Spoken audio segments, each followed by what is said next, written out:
नमस्कार, मैं रविश कुमार। अगर आप अपनी किसी गंभीर समस्या को लेकर प्रधानमंत्री नरेंद्र मोदी से मिलना चाहते हैं और मुलाकात का समय कई वर्षों से नहीं मिल पा रहा है, तो आप G20 के लिए बधाई देने या स्वागत कराने के नाम पर उनसे संपर्क कर सकते हैं। उम्मीद है प्रधानमंत्री मोदी मिलने का समय आपको तुरंत ही दे देंगे। स्वागत केवल G20 को लेकर करना पड़ेगा। जम्मू कश्मीर में सेना के अफसर और जवान शहीद हो रहे हैं। मणिपुर में एक सब इंस्पेक्टर की गोली मारकर हत्या कर दी जाती है।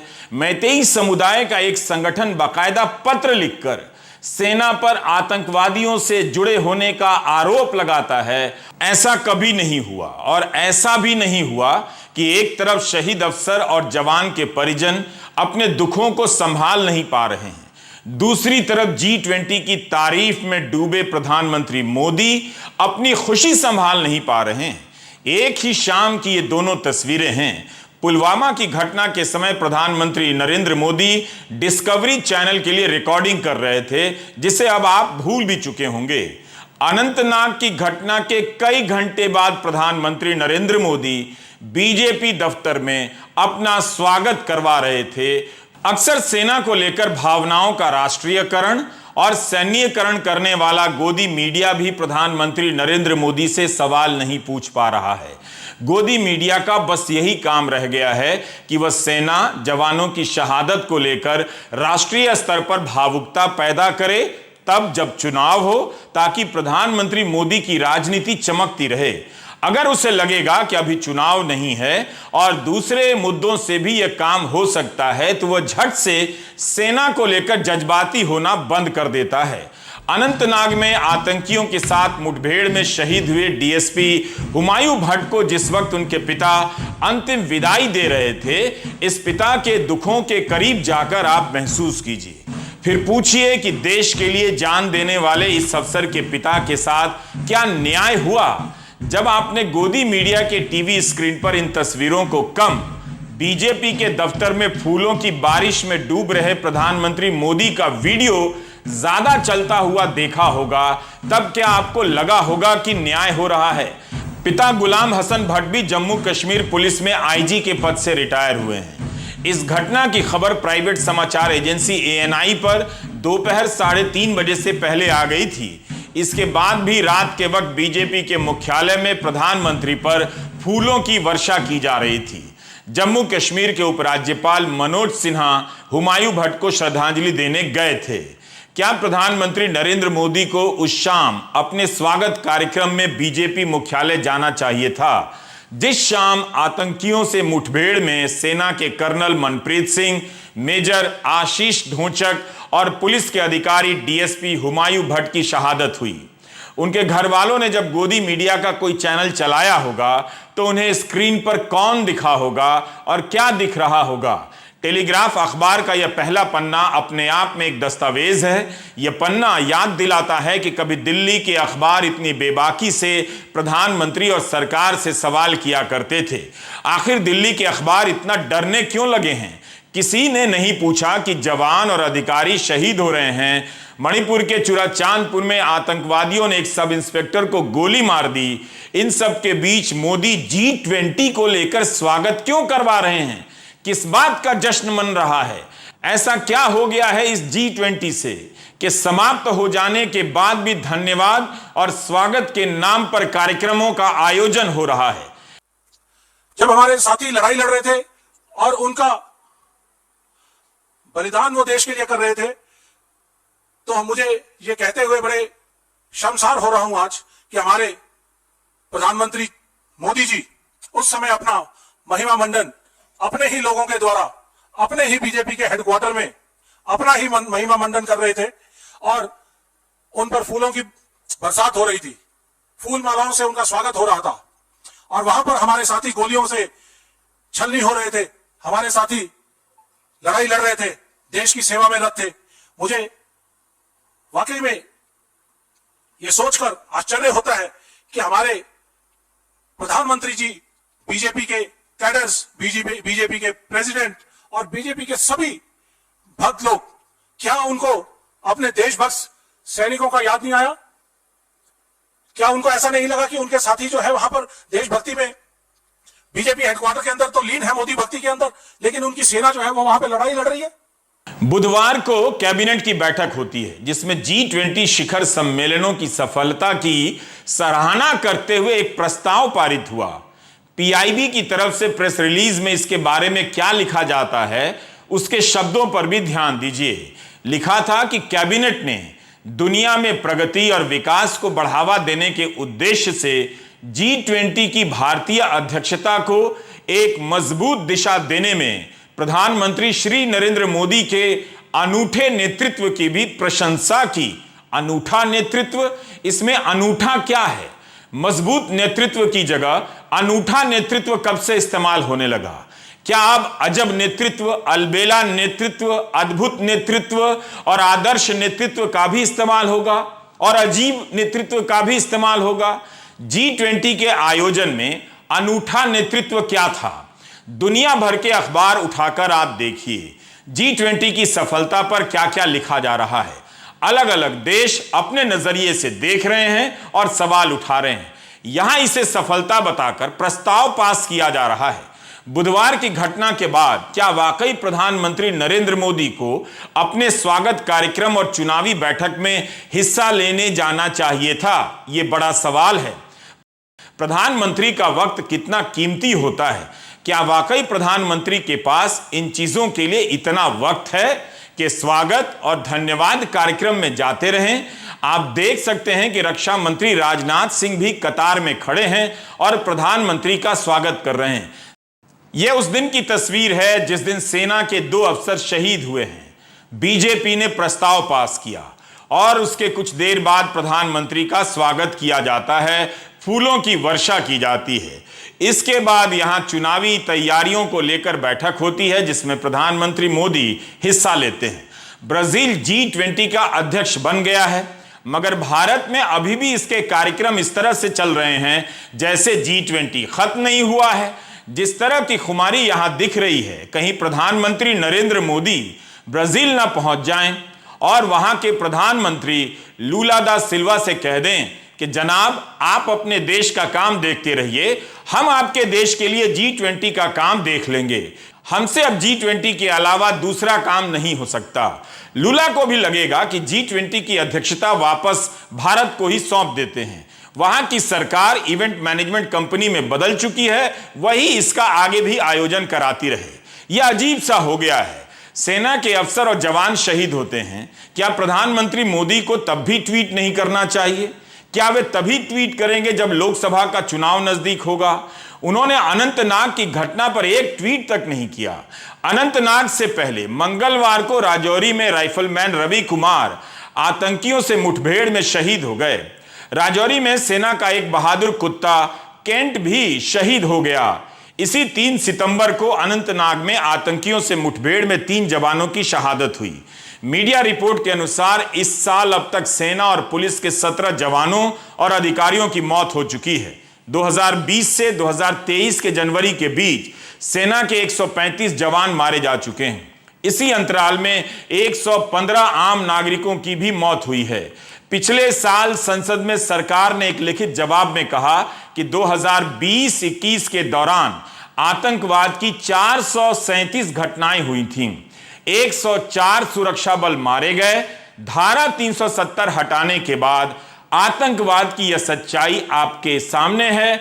2016 में नोटबंदी की गई थी। दावा किया गया था कि यह आतंकवाद पर अंतिम प्रहार है, लेकिन आतंकवाद आपके सामने है। चंडीगढ़ के 19 राष्ट्रीय राइफल्स के कर्नल मनप्रीत सिंह ने सुबह ही अपने भाई से बात की थी और फिर कहा कि ऑपरेशन के बाद कॉल करेंगे। उनकी पत्नी जगमीत कौर एक टीचर हैं, 2 बच्चे हैं, 6 साल का एक बेटा और 2 साल की एक बेटी। 2021 में इन्हें कश्मीर में आतंकी कार्रवाई के लिए सेना मेडल से नवाजा गया। आशीष ढोंचक को इसी 15 अगस्त के दिन सेना मेडल दिया गया। वे 15 सिख लाइट रेजिमेंट से थे। हुमायूं भट्ट की 2 महीने की बेटी है। इस घटना की जिम्मेदारी रेजिस्टेंस फ्रंट नाम के एक संगठन ने ली है। इसे लश्कर तैयबा का शैडो ग्रुप माना जाता है और आशंका जताई जा रही है कि इसी समूह ने 4 अगस्त के हमले में कुलगाम में 3 जवानों की हत्या की थी। जम्मू कश्मीर में आतंकवाद सर उठा रहा है, यह अभी तक पूरी तरह से समाप्त नहीं हुआ है। अप्रैल मई में 2 हफ्ते के भीतर पुंछ और राजौरी में 10 जवान शहीद हुए थे। 2019 की फरवरी में जब पुलवामा में सीआरपीएफ के काफिले पर हमला हुआ, तब जवानों को सलामी देने प्रधानमंत्री नरेंद्र मोदी श्रीनगर या पुलवामा नहीं गए, दिल्ली में रहे। कायदे से जवानों के पार्थिव शरीर को सीधे वहीं से उनके घरों तक भेजना था, क्योंकि उनके परिवार वाले बेसब्र हो रहे थे। मगर पहले दिल्ली लाया गया, फिर उसके अगले दिन परिवारों को सौंपने का कार्यक्रम तय हुआ। सभी जवानों के पार्थिव शरीर को हवाई जहाज से उतारकर पालम एयरपोर्ट पर रखा गया। हर एंगल से कैमरे लगाए गए। उस दिन की रिकॉर्डिंग निकाल कर देखिए। गोदी मीडिया के सभी चैनलों पर सीधा प्रसारण होने लगा ताकि भावुकता का राष्ट्रीयकरण हो सके। पालम हवाई अड्डे पर प्रधानमंत्री नरेंद्र मोदी तमाम कैमरों के बीच फ्रेम में प्रवेश करते हैं। हर एंगल से प्रधानमंत्री की इस गंभीरता का सीधा प्रसारण किया जाता है। उस समय लोकसभा का चुनाव था। अब चुनाव नहीं है तो गोदी मीडिया भी भूल गया और मोदी भी। भारतीय स्टेट बैंक इस भावुकता के राष्ट्रीयकरण के मौके पर लोगों से जवानों के परिवारों के लिए आर्थिक मदद का सिस्टम बना देता है। सब कूद गए। 2017 में मोदी सरकार ने शहीदों के लिए भारत के वीर नाम से एक फंड बनाया। 2018 में जहां 19 करोड़ ही इसमें आया, लेकिन पुलवामा के बाद 2019 में जून तक 242 करोड़ रुपए लोगों ने उसमें डाल दिए। श्री सिद्धि विनायक मंदिर ने 51 लाख रुपए की मदद का ऐलान किया। इस स्तर पर भावनाओं का राष्ट्रीयकरण हुआ था। अब जवान और अफसरों की शहादत की खबरें उसी मीडिया के लिए रूटीन की खबर हो गई हैं। G20 के लिए पीएम का स्वागत हो रहा है बीजेपी के दफ्तर में, वो अब बड़ी खबर हो गई है। उस समय यानी पुलवामा के समय वीरेंद्र सहवाग ने कहा था कि वे सभी जवानों के बच्चों की पढ़ाई करवाएंगे। इस समय सहवाग कितने बच्चों की पढ़ाई की फीस दे रहे हैं, इसकी जानकारी हमें नहीं है। सहवाग ही बता सकते हैं या जवानों के परिजन से ही पता चल सकता है। आखिर 2019 के बाद से अब तक ऐसा क्या हो गया कि जिस दिन सेना के 2-2 अफसर शहीद होते हैं, उस दिन प्रधानमंत्री मोदी का बीजेपी के मुख्यालय में स्वागत होता है और गोदी मीडिया इस सवाल को ही देश के सामने से गायब कर देता है।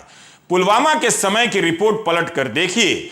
निर्मला सीतारमण तब रक्षा मंत्री थी। वो शहीद जवान शिवचंद्रन के अंतिम संस्कार में हिस्सा लेने तमिलनाडु के त्रिची जाती हैं।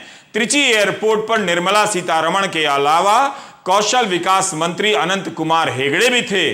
जहाज रानी राज्य मंत्री पॉन राधाकृष्णन भी थे। राज्य सरकार के कई मंत्री भी मौजूद थे। राजनाथ सिंह ने एक जवान के पार्थिव शरीर को कंधा दिया।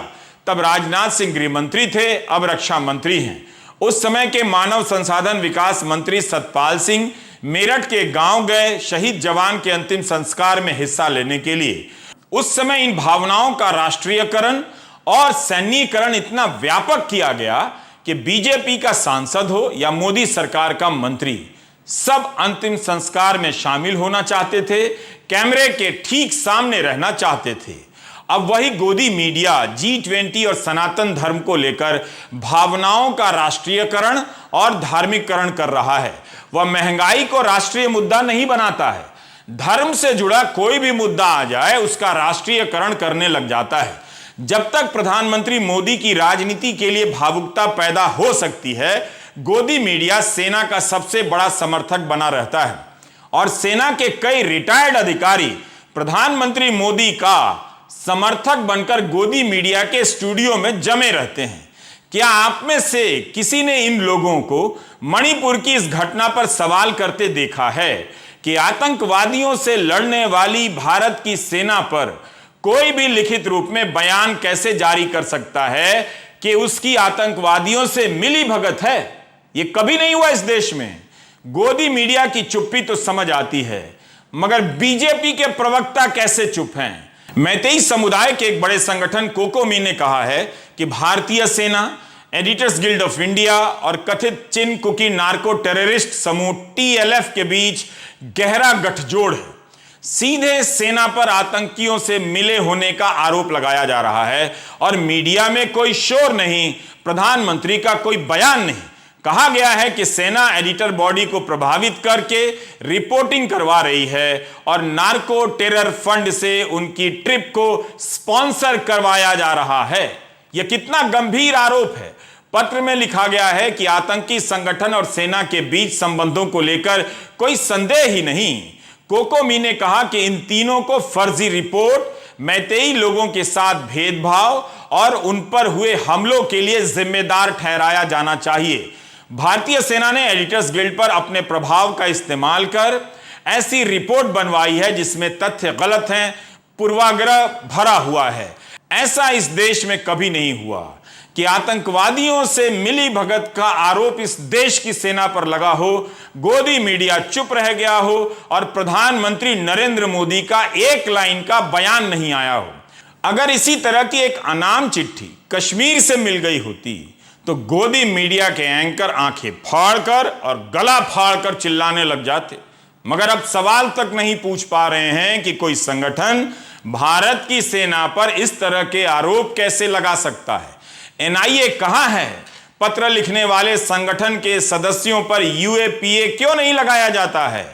इस गोदी मीडिया ने पूरे देश को उलझा रखा है और भारत की पत्रकारिता को बर्बाद कर दिया है। हिंदू में एक रिपोर्ट है, मीरा पाइबी जो मैतेई महिलाओं का संगठन है, उन्होंने कहा है कि वे केंद्र और राज्य की सरकार द्वारा बनाई गई बफर जोन को नहीं मानती हैं। उन्होंने यह भी कहा है कि यह असंवैधानिक है। ये बात उन्होंने दिल्ली में बाकायदा प्रेस कॉन्फ्रेंस में कही है। उन्होंने सेना की असम राइफल्स और केंद्रीय सुरक्षा बलों का विरोध किया है, मांग की है कि मणिपुर में उनकी जगह किसी और को भेजा जाए। यह कॉन्फ्रेंस कोकोमी के पत्र के अगले दिन हुई।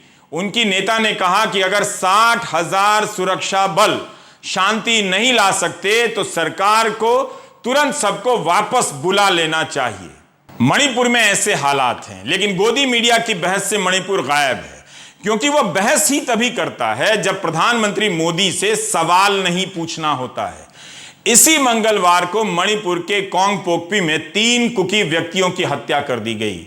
वे इलाज के लिए अस्पताल जा रहे थे। खबरों को किनारा कर आपकी आंखों के सामने मीडिया का यह पतन जारी है। इसका नुकसान एक दिन आपको भी उठाना पड़ेगा। कम से कम मणिपुर में सेना की मुश्किलों को लेकर ही गोदी मीडिया मैदान में कूद जाता। यही नहीं, बीजेपी के प्रवक्ता भी सेना को लेकर भावुकता पैदा नहीं कर रहे हैं, वे भी चुप हैं।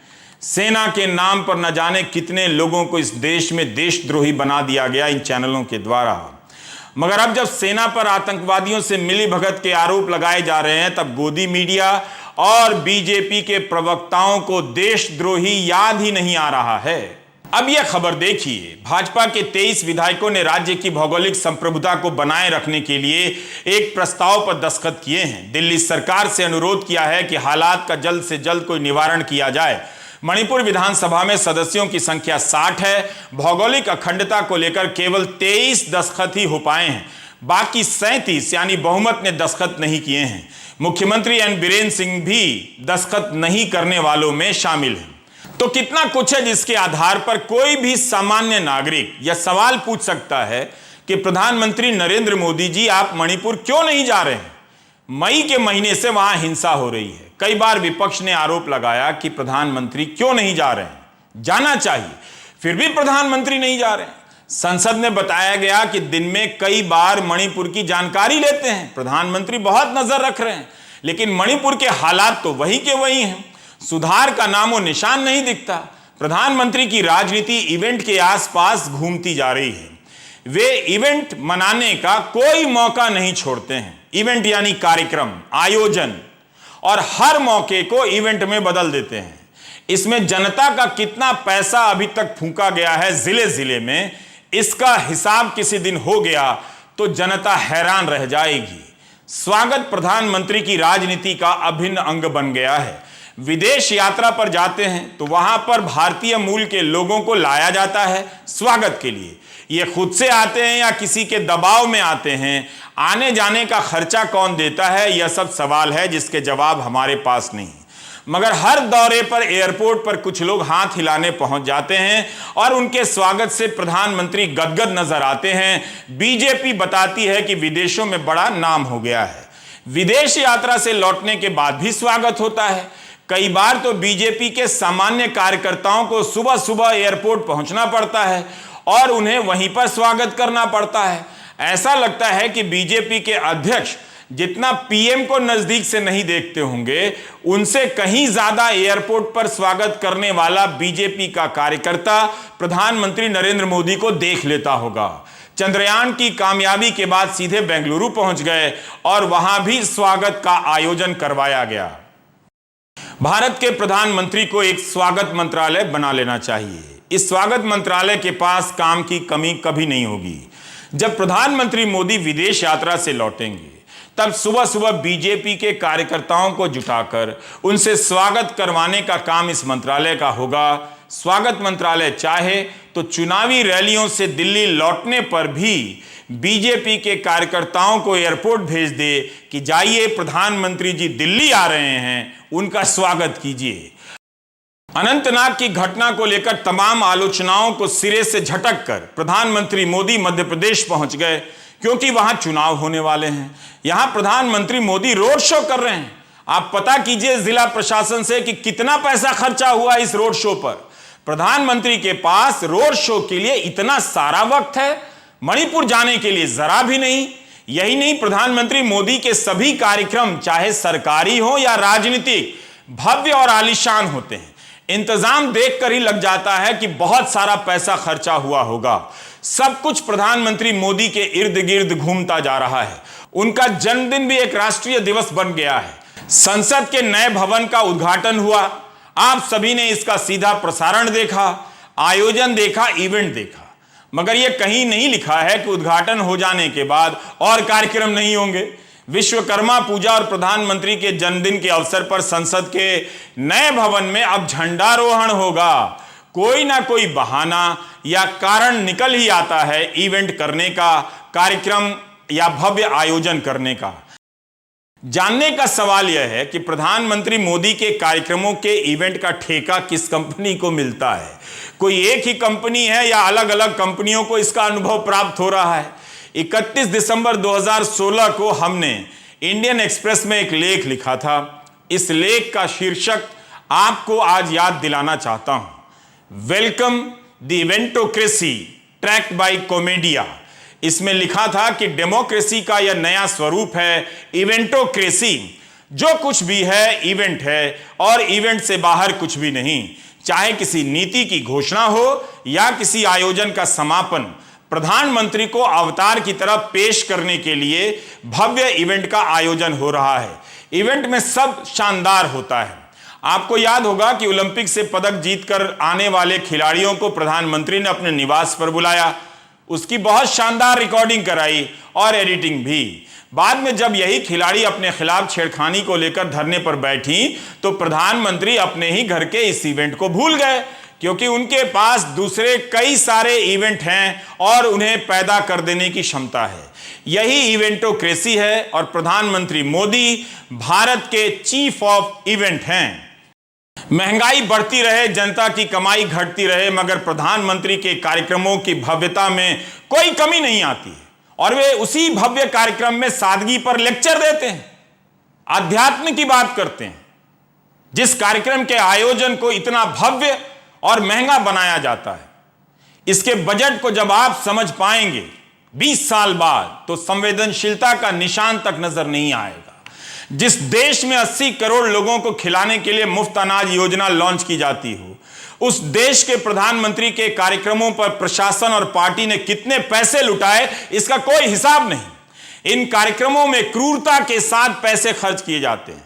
फिर आप कैसे उम्मीद कर सकते हैं कि जवान और अफसर शहीद हुए हैं तो प्रधानमंत्री एक इवेंट को रद्द कर संवेदनशीलता का प्रदर्शन करेंगे? अब वे सभी सवालों और जवाबदेही से ऊपर हो चुके हैं। बेहतर है आप फूलों की खेती शुरू कर दीजिए। प्रधानमंत्री पर पुष्प वर्षा के लिए फूलों का बिजनेस अच्छा चल सकता है। नमस्कार, मैं रवीश कुमार।